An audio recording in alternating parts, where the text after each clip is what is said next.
Vamos a iniciar ahora con estudiar cada uno de estos procedimientos específicos que regula el Código Nacional. Ya decíamos nosotros, hay 7 dentro del Código Nacional que tienen una regulación específica. Todos los demás, o sea, los que no se contemplen dentro de estos 7, atenderemos a las reglas generales que ya nosotros hemos estudiado, ¿no? Estas reglas generales que vimos son aplicables a todos los demás procedimientos que deban tramitarse en la vía de jurisdicción voluntaria. El primer trámite o la primera acción de jurisdicción voluntaria que vamos a ver es la consignación de pensión alimenticia. ¿Quién va a conocer de este trámite de pensión alimenticia? El órgano jurisdiccional del lugar donde reside la persona acreedora alimentaria.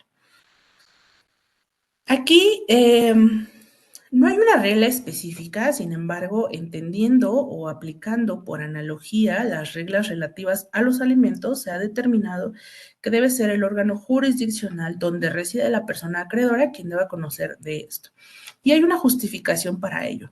Lo primero es tener en cuenta que los alimentos constituyen una necesidad primordial para las personas y que si nosotros consignamos estos alimentos a lo mejor en otra entidad, en otro lugar, no estarían o no se cumpliría con ese fin de que estén dispuestos para que la persona acreedora pueda satisfacer sus necesidades, ¿no?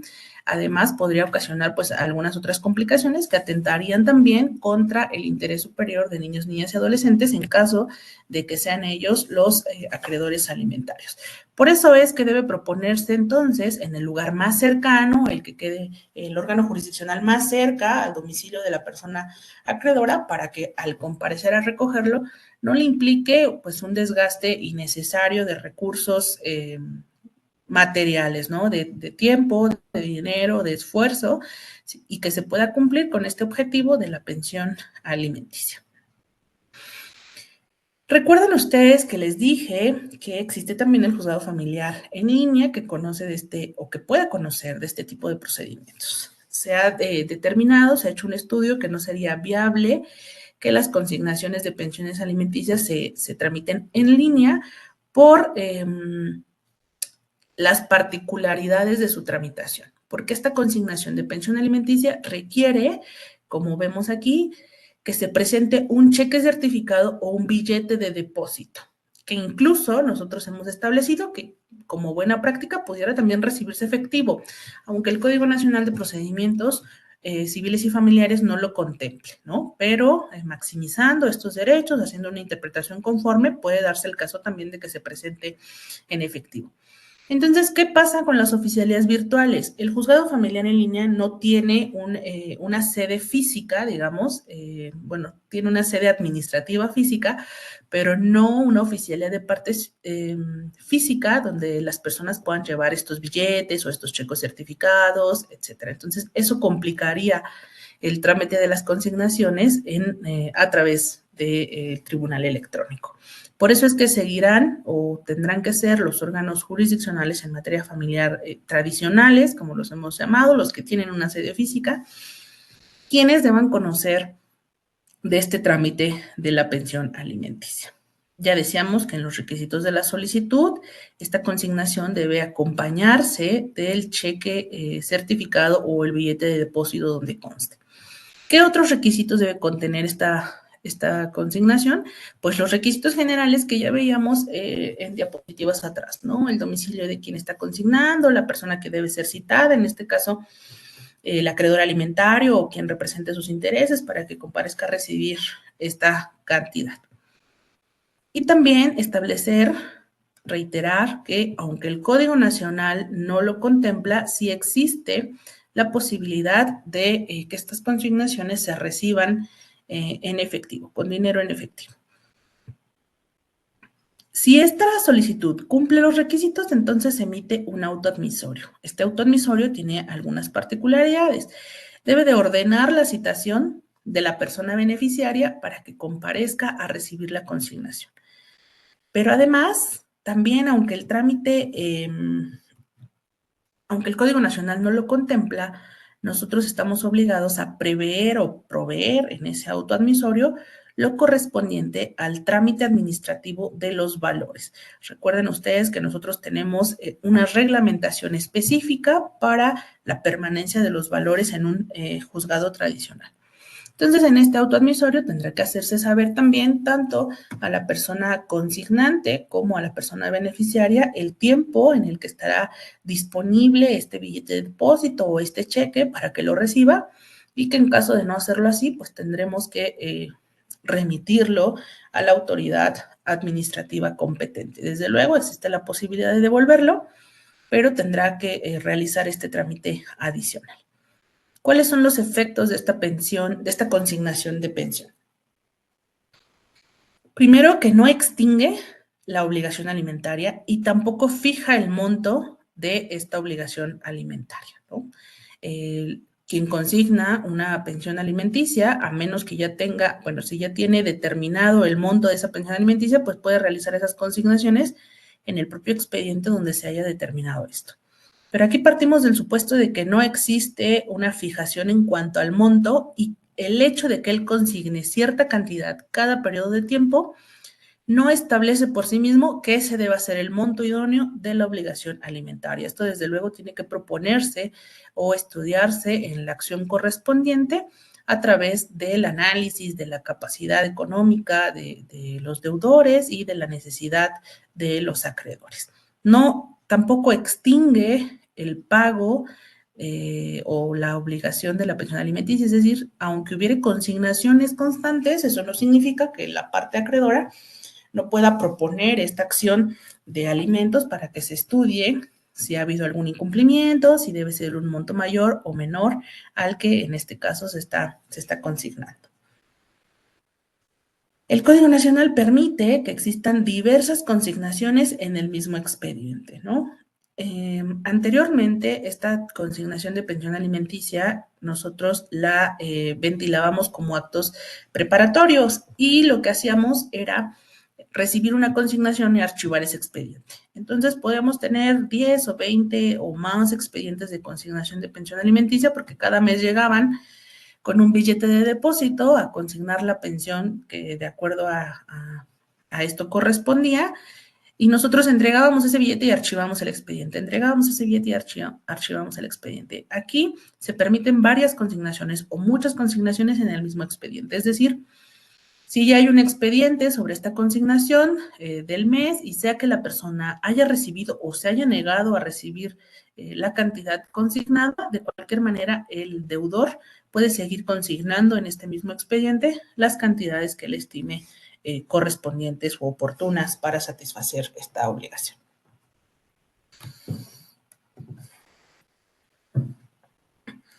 El siguiente procedimiento de jurisdicción voluntaria es el nombramiento de personas tutoras y curadoras para niños, niños y adolescentes. Aquí tenemos que tener presente que la tutela es una institución subsidiaria de la patria potestad, es decir, podemos conceder tutelas o tutorías cuando no haya quien ejerza la patria potestad respecto a niños, niñas y adolescentes. En este caso, quienes pueden conocer de esta jurisdicción voluntaria para el nombramiento de personas tutoras puede ser el juzgado familiar donde residan los niños, niñas, adolescentes, o nosotros tenemos un juzgado especializado en adopciones, restitución internacional y procedimientos no contenciosos de niños, niñas y adolescentes. Obviamente con la entrada en vigor o con la entrada en aplicación del Código Nacional tendremos que cambiarle el nombre a nuestro juzgado especializado, ¿no? Ya no podrá llamarse de procedimientos no contenciosos porque esta vía pues ya no se contempla en el Código Nacional. A lo mejor tendría que llamarse ahí de jurisdicción voluntaria de niños, niñas y adolescentes. Pero bueno, ello no limita la competencia que ellos tienen para conocer de estas jurisdicciones voluntarias relacionadas con niños, niños, adolescentes, como son este nombramiento de personas tutoras y curadoras. Los requisitos de la solicitud son los mismos que en el trámite general, y el autoadmisorio tiene ciertas particularidades. Primero, tendremos que determinar en ese autoadmisorio, de acuerdo a las documentales que se propongan, pues la declaración del estado de minoría de edad, porque conforme a nuestro código sustantivo no puede conferirse ninguna tutela si no está declarado previamente este estado de minoría. También tendría que señalarse en ese auto admisorio la fecha para una audiencia especial y citar al agente del Ministerio Público, aquí es necesario porque se ventilan derechos de niñas, niñas y adolescentes, y también aquellas personas que puedan ser designadas como tutoras, así como aquel quien tiene de facto los cuidados o la posesión de estado de hijo del niño, niña y adolescente para que lo presente en esta audiencia. ¿Quiénes pueden oponerse a este trámite? El propio adolescente, si ha cumplido 12 años, de acuerdo a nuestra legislación sustantiva, puede oponerse. Es decir, que él no requiera que se le nombre a persona tutora o bien que no esté de acuerdo en que sea la persona que se está proponiendo, ¿no? También puede oponerse el agente del Ministerio Público. ¿Qué pasa con esta oposición? Tendrá que darse vista a la persona tutora que se haya designado interinamente o a quien se pretenda remover o quitar de este cargo, y la resolución es irrecurrible. Es decir, si el adolescente se opone a la designación de un tutor hecha por el juez, se dará vista a esa persona tutora cuya oposición se está ventilando, y escuchadas ambas partes se dictará la resolución. Si procede esta oposición, entonces se nombrará a otro tutor. Si no procede, entonces seguirá ejerciendo ese cargo la persona tutora. Esta resolución en ambos casos es irrecurrible, no admite algún recurso ordinario. La audiencia que se señala desde el auto admisorio, decíamos nosotros, tiene 4 fases, ¿no? La primera sería escuchar al niño, niña o adolescente, de acuerdo a los principios de autonomía progresiva. ¿Quién pudiera ser la persona que desempeñaría de mejor manera este cargo de tutor si fuere necesario, ¿no? Desde luego, si en esta audiencia se ventila la oposición, emitir el pronunciamiento. Si no es así, o que existiendo hubiera sido infructuoso, entonces se hace ya la resolución donde se designa a la persona tutora propietaria definitiva y además al curador. También se establece en esta resolución la garantía que debe otorgarse conforme a las disposiciones de nuestro Código Civil. Una vez que se notifica o se designa a la persona tutora, tiene un plazo de 3 días para aceptar el cargo que le es conferido. Desde luego, si comparece en la audiencia, puede hacerlo en la misma audiencia. Y si acepta el cargo, tiene la obligación de exhibir garantía dentro del plazo de 10 días, ¿no? En cualquiera de las formas que establece nuestro código sustantivo. Después de que acepta este cargo de tutoría, viene la fase del discernimiento, es decir, la calificación que hace la autoridad jurisdiccional respecto a si la persona que ya ha sido designada tutora reúne los requisitos y cumplió con la garantía. Entonces se le discierne para que ejerza este cargo de tutor.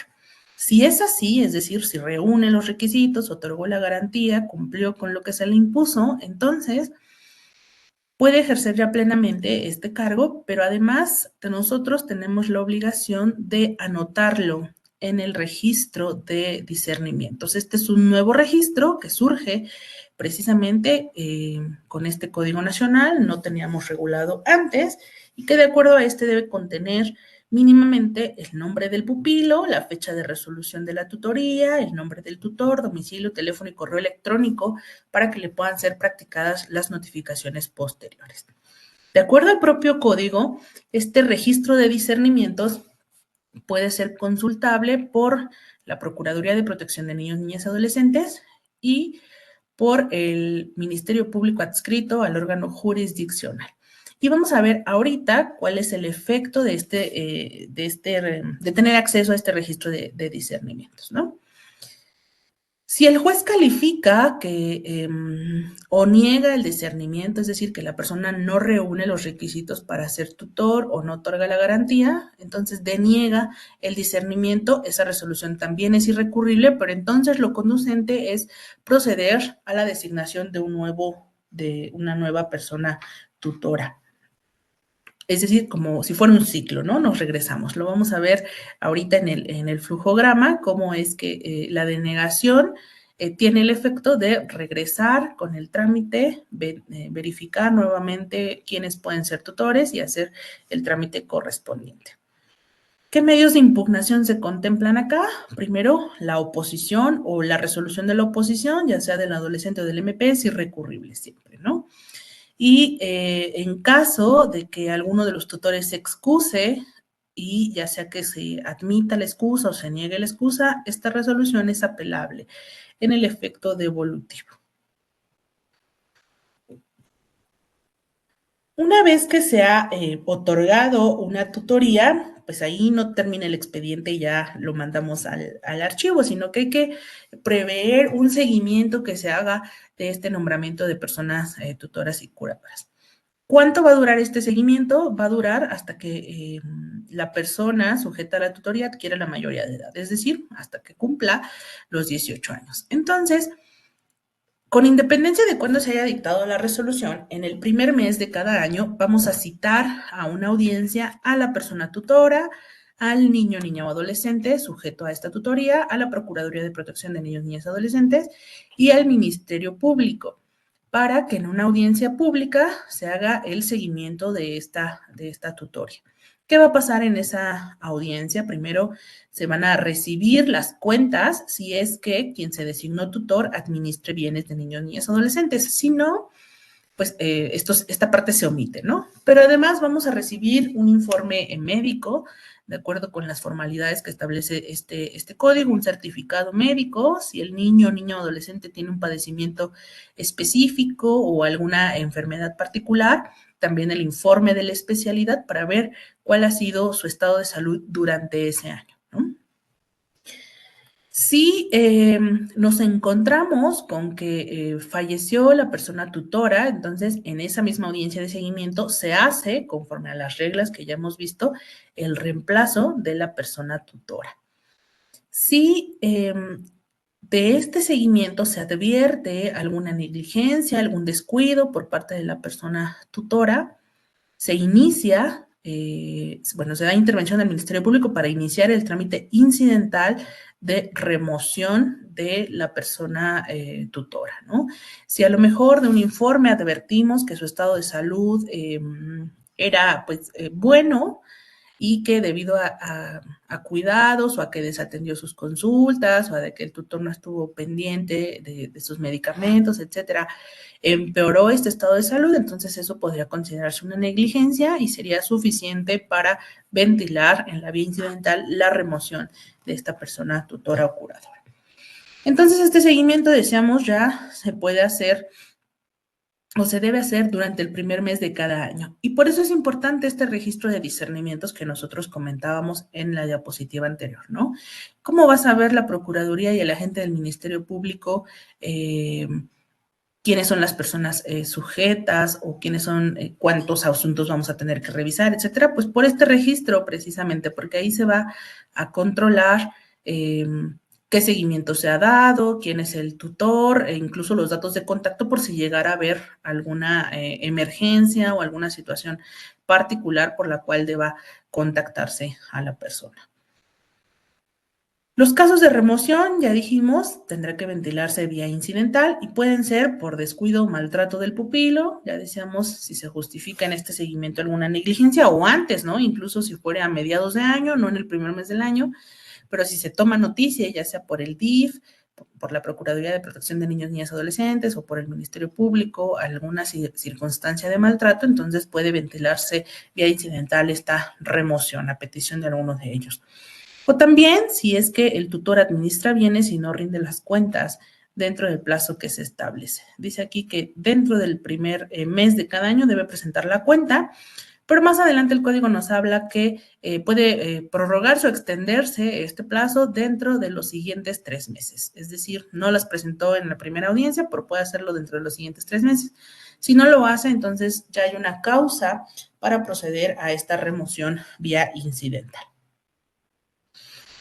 Hay algunas particularidades con relación a este procedimiento de personas tutoras y curadoras.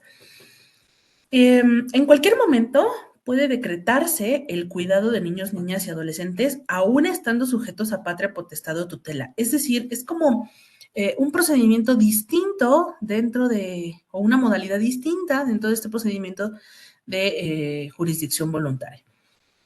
Ya dijimos que la tutela solo procede cuando no hay quien ejerza patria potestad. Pero aquí, como una particularidad, podemos decretar el cuidado de niños, niñas y adolescentes, aún estando sujetos a patria potestad o a otra tutela, cuando sean maltratados por sus padres o tutores, cuando reciban o estén recibiendo ejemplos perniciosos o cuando sean obligados a cometer actos reprobados por la ley. En este caso, nos olvidamos de todas las formalidades de la solicitud de las audiencias. No hay formalidad alguna, solamente una vez que se tenga noticia de esta circunstancia, asentar en actas las diligencias que se llevaron a cabo para decretar estos cuidados. Desde luego tendrá que atenderse a escuchar al niño, ¿no? A las personas cercanas, de confianza, con quien ellos tengan cercanía para poder decretar estos cuidados. Es como una medida de protección que se emite para evitar precisamente que ellos sean pues víctimas de alguno de estos abusos por parte de quienes ejercen patria potestad o están desempeñando alguna otra tutela. Acá tenemos el flujograma. Inicia acá, ¿no? Acá arriba, la solicitud. Ya dijimos que esto lo vamos a estar repitiendo. Esto de la prevención, cumple. Si no cumple, entonces se archiva. Si sí cumple o no hubo prevención, entonces se admite. Se nombra, ya dijimos, tutor o propuesta de curador y se ordena la notificación de aquellas personas que pueden ejercer este cargo. Si aceptan el cargo en la propia audiencia o en el plazo de 3 días, me regresé. Entonces, continuamos con el trámite. Si no aceptan el cargo, nos regresamos aquí a elegir nuevamente otro tutor o a escuchar otra propuesta para volver a realizar este trámite. Si aceptan el cargo, entonces recuerden que aquí tendríamos que fijar la garantía, desahogar pruebas, platicar con el niño y ver si esta persona tutora califica o reúne los requisitos necesarios para designarla de manera definitiva.